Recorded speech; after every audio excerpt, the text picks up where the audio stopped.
Hello दोस्तों, welcome back to my YouTube channel Anshumendra study classes.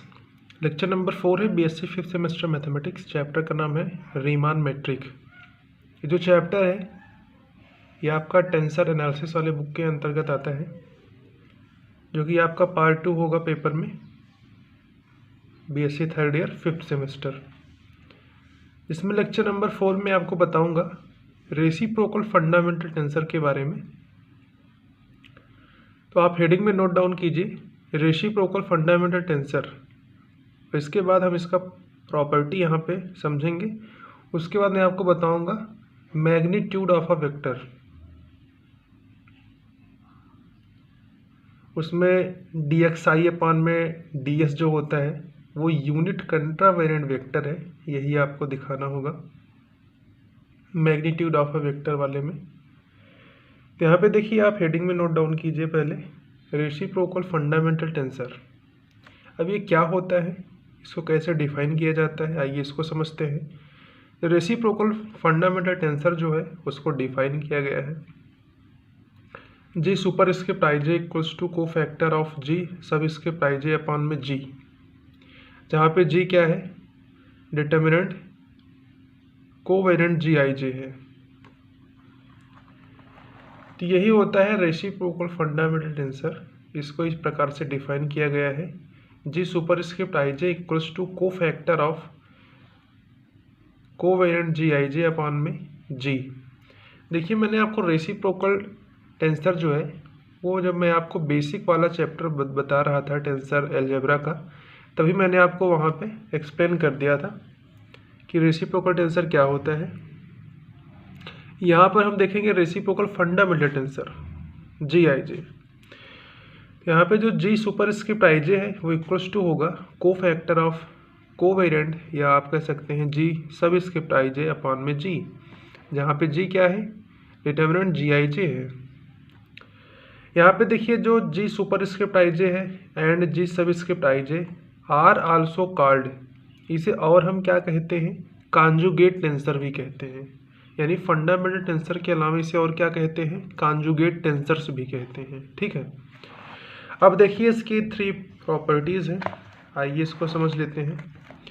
यहाँ पे जो fundamental tensor ji i J है वो क्या होता है, सिमेट्रिक टेंसर होता है। सिमेट्रिक कहने का मतलब ये है कि आई के प्लेस पे आप जे लिखिए और जे के प्लेस पे आई रखिए, दोनों का वैल्यू आपको सेम मिले। यानी यहाँ पे जो जी आई जे है, जो इसका वैल्यू आएगा वही सेम वैल्यू आएगा जी जे आई का। तब हम कहेंगे कि यहाँ पे जो जी सुपरस्क्रिप्ट आई जे है वो क्या है, सिमेट्रिक टेंसर है। तो पहला प्रॉपर्टी यही है फंडामेंटल टेंसर का कि जी सुपरस्क्रिप्ट आई जे जो है वो सिमेट्रिक टेंसर है। अगला प्रॉपर्टी यहाँ पे समझते हैं। यहाँ पे देखिए, जी सबस्क्रिप्ट आई जे इंटू में जी सुपरस्क्रिप्ट आई के, जब इन दोनों का आपस में मल्टीप्लिकेशन होगा तो आपको यहाँ पे मिलेगा क्रोनिकल डेल्टा जे के, जे सबस्क्रिप्ट में लिखा जाएगा और के सुपरस्क्रिप्ट में। इन पार्टिकुलर अगर आपको कहीं ऐसा मिले कि जी आई जे यानी जी सबस्क्रिप्ट आई जे इंटू में जी सुपरस्क्रिप्ट आई जे, तो आपको मिलेगा स्मॉल एन। तो प्रॉपर्टीज आपको याद रखना है क्योंकि क्वेश्चंस में इसका यूज होता है। थर्ड प्रॉपर्टी क्या है, डिटर्मिनेंट जी सुपरस्क्रिप्ट आई जे जो होगा वो इक्वल्स टू होगा 1 अपॉन डिटर्मिनेंट जी सबस्क्रिप्ट आई जे के। तो यही 3 प्रॉपर्टीज थी फंडामेंटल टेंसर का, जो कि आपको याद रखना है क्योंकि इसका यूज जो है वो क्वेश्चंस में आपको देखने को मिलेगा। अभी मैं इस लेक्चर के बाद कम से कम 2 लेक्चर आएगा जिसमें आपको क्वेश्चंस का सॉल्यूशन बताया जाएगा, जो कि इसी चैप्टर पर बेस्ड होगा, यानी रीमान मेट्रिक पर ही बेस्ड होगा। उसमें आपको प्रूव दैट करना पड़ेगा, वो मैं आपको इसके बाद वाले लेक्चर में बताऊंगा। सबसे पहले आज का जो यहाँ पे हेडिंग मैंने आपको 2 समझाने के लिए बोला था। पहला तो हो गया आपका रेसिप्रोकल फंडामेंटल टेंसर। अब आइए हम समझते हैं मैग्नीट्यूड ऑफ अ वेक्टर के बारे में। देखिए आप हेडिंग में नोट डाउन कीजिए मैग्नीट्यूड ऑफ अ वेक्टर। देखिए चाहे आप मैग्नीट्यूड बोलिए या फिर लेंथ बोलिए, द मैग्नीट्यूड और अथवा length of a contravariant vector. देखिए कंट्रावेरिएंट वेक्टर और कोवेरिएंट वेक्टर दो वेक्टर होते हैं, एक तो होता है कंट्रावेरिएंट वेक्टर, एक होता है कोवेरिएंट वेक्टर। देखिए जब टेंसर का रैंक जो है वो 1 होगा तब हम क्या बोलेंगे उस टेंसर को, ये क्या है, वेक्टर है। अब उसमें दो प्रकार के वेक्टर आपको मिलेंगे, एक तो मिलेगा कोवेरिएंट वेक्टर, एक मिलेगा कंट्रावेरिएंट vector.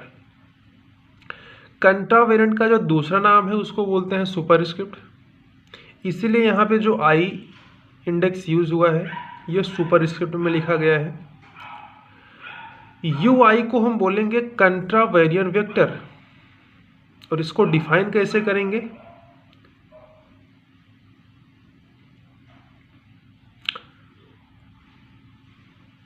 Determinant U I equals to under root G subscript I J into में यू आई इंटू में यू जे, दोनों कंट्रावेरिएंट वेक्टर के फॉर्म में लिखे जाएंगे। तो इस प्रकार से ये डिफाइन होता है कंट्रावेरिएंट वेक्टर यू आई। यहाँ पे देखिए मैग्नीट्यूड ऑफ अ वेक्टर आपको पढ़ना है, तो मैग्नीट्यूड का मतलब ही होता है लेंथ। यहाँ पे हम किसके लिए लिख रहे हैं, कंट्रावेरिएंट वेक्टर के लिए लिख रहे हैं, इसलिए यहाँ पे हम यू आई यहाँ पे सिंबल यूज किए हुए हैं। सिमिलरली अगर इसी तरीके से आपको कोवेरिएंट के लिए लिखना है तो आप क्या लिखेंगे, यू सबस्क्रिप्ट में आई, और इसको डिफाइन कैसे करेंगे, सेम इसी वे में करेंगे। इसमें जो सुपरस्क्रिप्ट में था उसको सब में कर देंगे, जिसमें जो सबस्क्रिप्ट में था उसको हम सुपरस्क्रिप्ट में कर देंगे। तो इसके लिए डिफाइन हो जाएगा ये एक्सप्रेशन कोवेरिएंट वेक्टर के लिए। मैंने आपको बता दिया है कि वेक्टर जो होते हैं दो प्रकार के होते हैं, कंट्रावेरिएंट होता है, कोवेरिएंट होता है, जिसका रैंक 1 होगा। और टेंसर का टाइप जो होगा वो कंट्रावेरिएंट के लिए 1,0 होगा और कोवेरिएंट के लिए 0,1 होगा। ऐसा क्यों, क्योंकि आपके पास यहाँ पे देखिए, इसको मैं आपको समझाने के लिए यहाँ पे नोट डाउन कर रहा हूँ। जैसे यू सुपरस्क्रिप्ट आई, ठीक है, तो नंबर ऑफ सुपरस्क्रिप्ट क्या है, 1 है, और नंबर ऑफ सबस्क्रिप्ट क्या है, 0 है। ये 1,0 जो होता है टेंसर का टाइप होता है। अगर इन्हीं दोनों को हम आपस में ऐड कर दें तो आपको इसका रैंक मिल जाएगा। तो 1 + 0 करेंगे तो आपको 1 ही तो मिलेगा, और 1 इसका क्या है, इस टेंसर का रैंक है। तो जिस भी टेंसर का रैंक 1 होता है उसको हम वेक्टर बोलते हैं। तो उसमें दो टाइप्स के आपके वेक्टर आते हैं, पहला तो होता है कंट्रावेरिएंट, दूसरा होता है कोवेरिएंट। कंट्रावेरिएंट का दूसरा नाम होता है सुपरस्क्रिप्ट और कोवेरिएंट का दूसरा नाम होता है सबस्क्रिप्ट। ये सभी बातें मैंने स्टार्टिंग में डिस्कस कर दिया था जब आपका फंडामेंटल वाला चैप्टर चल रहा था टेंसर अलजेब्रा का। मैंने एक बार इसका फिर से आपको ओवरव्यू दे दिया है वेक्टर के ऊपर, कंट्रावेरिएंट, कोवेरिएंट, रैंक, टेंसर का टाइप, टेंसर का रैंक कैसे हम लिखते हैं। आई होप आपको एक बार याद आ गया होगा। देखिए आप एक नोट पॉइंट यहाँ पे लिखें, dxi/ds is a unit contravariant vector. इसी को आपको शो दैट करके दिखाना है कि यहाँ पे जो dxi/ds है ये क्या है, यूनिट कंट्रावेरिएंट वेक्टर है, मतलब इसका वैल्यू 1 होगा, यही आपको यहाँ पे दिखाना है। तो इसके लिए सबसे पहले आप एक डिस्प्लेसमेंट वेक्टर dxi लिखेंगे और उसमें लॉ ऑफ ट्रांसफॉर्मेशन अप्लाई करेंगे। तो वी नो दैट, हम जानते हैं कि the displacement vector dxi is a contravariant vector for which, जिसके लिए LOT का मतलब होता है, इसको आप नोट डाउन कर लीजिए, L फॉर होता है ला, O फॉर होता है ऑफ, और T फॉर होता है ट्रांसफॉर्मेशन। तो लॉ ऑफ ट्रांसफॉर्मेशन होता है LOT का मतलब। यहाँ पे इसका शॉर्ट फॉर्म लिखा गया है, शॉर्ट फॉर्म में LOT मतलब कि लॉ ऑफ ट्रांसफॉर्मेशन, किसके लिए, ये जो डिस्प्लेसमेंट वेक्टर dxi है इसके लिए। तो यहाँ पे देखिए D X bar alpha equals to D X I into में del X bar alpha upon में डी एक्स आई, ये होता है इसका एक्सप्रेशन। अब हम देखिए यहाँ पे क्या करेंगे, on both side D S से क्या कर देंगे, डिवाइड कर देंगे। तो यहाँ भी इसके अपॉन में डी एस आ जाएगा, इसके अपॉन में डी एस आ जाएगा। तो अगले स्टेप में वही चीज़ यहाँ पे किया गया है कि D X bar alpha upon में डी एस, क्योंकि डी एस से आप डिवाइड कर रहे हो, इक्वल्स टू यहाँ भी तो डी एस से डिवाइड होगा, आर एच एस में भी होगा और एल एच एस दोनों में होगा। तो यहाँ भी हम लिखेंगे डी एक्स आई अपॉन में डी एस, क्योंकि डी एक्स आई तो पहले से था, डी एस बाद में आया, और ये भी पहले से था, del X bar alpha upon में डेल एक्स आई। तो यहाँ पे आप क्या देख पा रहे हो, शोइंग दैट यहाँ पे जो डी एक्स आई अपॉन में डी एस आई कि वो क्या है, ये कंट्रावेरिएंट वेक्टर है। ये क्या है, कंट्रावेरिएंट वेक्टर। आल्सो अगर ये डी एक्स आई अपॉन में डी एस कंट्रावेरिएंट वेक्टर है, तो आप फर्स्ट वाला अगर इसका एक्सप्रेशन यहाँ पे अप्लाई कर दिया जाए कंट्रावेरिएंट वेक्टर के लिए, तो क्या होगा, determinant D X I upon में D X equals to under root G subscript में I J del X I upon में डी एस इंटू में डेल एक्स जे अपॉन में डी एस, ये इसके बराबर हो जाएगा।